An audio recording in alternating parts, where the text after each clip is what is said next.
साथियों, मध्य प्रदेश सरकार इस हाथ से देती है और इस हाथ से खींच लेती है। कई ऐसे मामले सामने आते हैं।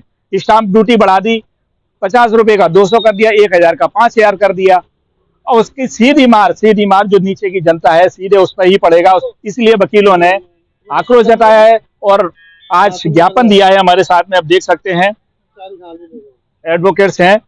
आप कौन सी यूनियन से हैं? क्या नाम है आपका? मेरा नाम सुबोध प्रधान है और हम लोग ऑल इंडिया लॉयर्स यूनियन से है। मैं ऑल इंडिया लॉयर्स यूनियन का राष्ट्र सचिव हूँ और हम लोगों ने ये तय किया कि ये सरकार ने ये जो स्टाम्प ड्यूटी बढ़ाई है, उस स्टाम्प ड्यूटी के विरोध में हमने आज एक ज्ञापन दिया है महामहिम के नाम से। और उसमें हमने बताया है कि ये सरकार ने जिस तरीके से स्टाम्प ड्यूटी बढ़ाई है, पहले जो स्टाम्प ड्यूटी सामान्य एफिडेविट पर 10 रुपये लगा करती थी, 10 रुपये को बढ़ाकर उन्होंने 50 रुपये किया और अभी हाल ही में 50 रुपये से बढ़ाकर सीधे सीधे 200 रुपये कर दिया। यानी सीधा सीधा मोटा अंदाज लगाए अपन तो स्टाम्प ड्यूटी सीधी सीधी 4 गुनी हो गई। इसी तरह से जो 1000 रुपये का स्टाम्प लगता था, उस 1000 रुपये के स्टाम्प को 5000 रुपये कर दिया, सीधे सीधे उसको 5 गुना बढ़ा दिया। ये जो स्टाम्प ड्यूटी बढ़ाई जा रही है लगातार, ये आम जनता पर कुठाराघात है, उनकी गाड़ी कमाई को खींचने का एक तरीका है और वो उनको न्याय से दूर रखने का एक षड्यंत्र है। सरकार हमसे पैसा केवल वसूलना जानती है, देना नहीं जानती। इसको लेकर आपने आज ज्ञापन दिया है। हाँ, कैसे सरकार का निर्णय है, ये सीधे तौर पर जनता पर कैसे असर हो रहा है? जनता पर असर ऐसे पड़ रहा है कि जैसे किसी भी स्कूल में स्कूल वाले जो एफिडेविट मांगते हैं, बच्चों का एफिडेविट मांगते हैं, एक गिफ्ट सर्टिफिकेट बनता है जो 50 रुपए के स्टाम्प पे बनता था, आज 200 रुपए का बने। तो और स्टाम्प भी 200 रुपए का, स्टाम्प वेंडर जो है 200 रुपए का न दे के 50 रुपए अतिरिक्त शुल्क लेगा, यानी 250 रुपए का स्टाम्प हो गया। और उसके बाद में टाइपिंग का और नोटरी का खर्चा हो गया, यानी 500 रुपए से ऊपर का खर्चा जो है, केवल खर्चा जो है आम जनता पे पड़ेगा।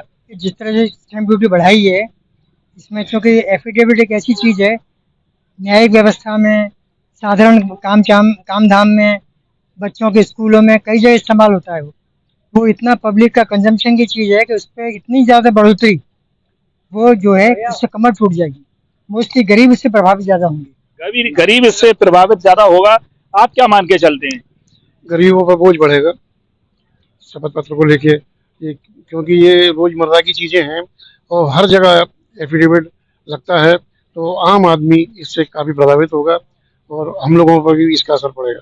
आम आदमी भी प्रभावित होगा और इस पे एडवोकेट्स भी असर पड़ेगा। अब देखें तो किस चीज की कितनी स्टाम्प बढ़ाई है? आज शासन ने 200 रुपये स्टाम्प ड्यूटी लगा दी, उस पर 50 रुपए की नोटरी शुल्क लगेगा, 250 रुपये शासन के पास हो गए। उसके बाद नोटरी शुल्क जिसको हम लगवाएंगे तो नोटरी वाला भी 100 रुपये लेगा, टाइपिंग भी हुआ। इस प्रकार जो एफिडेविट पहले 100 रुपये का बनता था वो आज 500 रुपये का पड़ेगा। 100 रुपये का 500 रुपये में पड़ेगा। 500 रुपये में पड़ा, समस्त खर्चे निकाल करके। तो जो छात्र लोग जो बेरोजगार हैं, उन लोगों को तमाम चीजों में, नौकरियों की लगाने में, अपने शिक्षा प्राप्त करने में, सब जगह बॉन्ड वगैरह देने में, सब जगह ये एफिडेविट लगता है। जो 100 रुपये में उसका काम चल जाता था, शिक्षा महंगी हो गई। शिक्षा जो 100 रुपये में काम चल जाता था, 500 लगेंगे, उसके 500 रुपये लगेंगे। मतलब एक बेरोजगार व्यक्ति जो भी अध्ययन कर रहा है, नौकरी पे जा रहा है, वो अभी आवेदन नहीं कर पा रहा, कुछ नहीं कर पा रहा, मात्र पहले एफिडेविट में इतना पैसा खर्च कर दे। किस प्रकार ये बेरोजगारों की रोजगार देंगे? बेरोजगारों को किस प्रकार रोजगार देंगे? इस प्रकार से देखें तो और भी क्या रेट बढ़ाई और किस चीज की स्टाम्प बढ़ाया है? 50 वाला स्टाम्प शुल्क जो था वो 200 में कर दिया, 1000 वाले पे जो एग्रीमेंट हुआ करता था वो 5000 वाले पे कर दिया। कोई भी एग्रीमेंट जैसे कि सेल ऑफ डीड वगैरह, वो जो 1000 रुपए पे होती थी वो 5000 कर दी बढ़ा के। केवल स्टाम्प शुल्क 5000 का स्टाम्प। उसके अलावा अन्य खर्चे जैसे कि अपना नोटरी है, टिकट है, वो सब अलग है। तो अब वो कम जो पहले अपन को 2 जाने पड़ती थी, अब वो 7000 के आसपास पड़ेगी। तो ये जो शुल्क बढ़ाया है जो काफी नुकसानदायक है, क्योंकि इसमें क्या है, एक आम जनता पे असर पड़ेगा। क्योंकि वो छोटा सा एग्रीमेंट कराता था कुछ समय के लिए, जैसे 11 महीने के लिए, अब वो केवल 11 महीने के लिए 7000 रुपये खर्च करेगा। फिर जब परमानेंट एग्रीमेंट कराएगा फिर वो उसके लिए अदर फिर एग्रीमेंट कराएगा। इस तरह ऐसे देखें तो सरकार क्या चाहती है, क्या मतलब सरकार की नीति है? क्या इस हाथ से देती है, उस हाथ से ले रही है? नहीं, सरकार इस हाथ से देती है, देती नहीं है, लेती है। आप देने का तो कुछ ही नहीं है।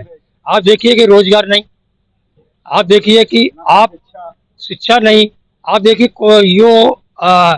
न्यायालय है, न्यायालय में पूरी सुविधाएं नहीं है, तो ये इंफ्रास्ट्रक्चर उस पर भी खर्चा नहीं कर रहे हैं। क्या मान के चलते हैं सरकार की जो नीति है?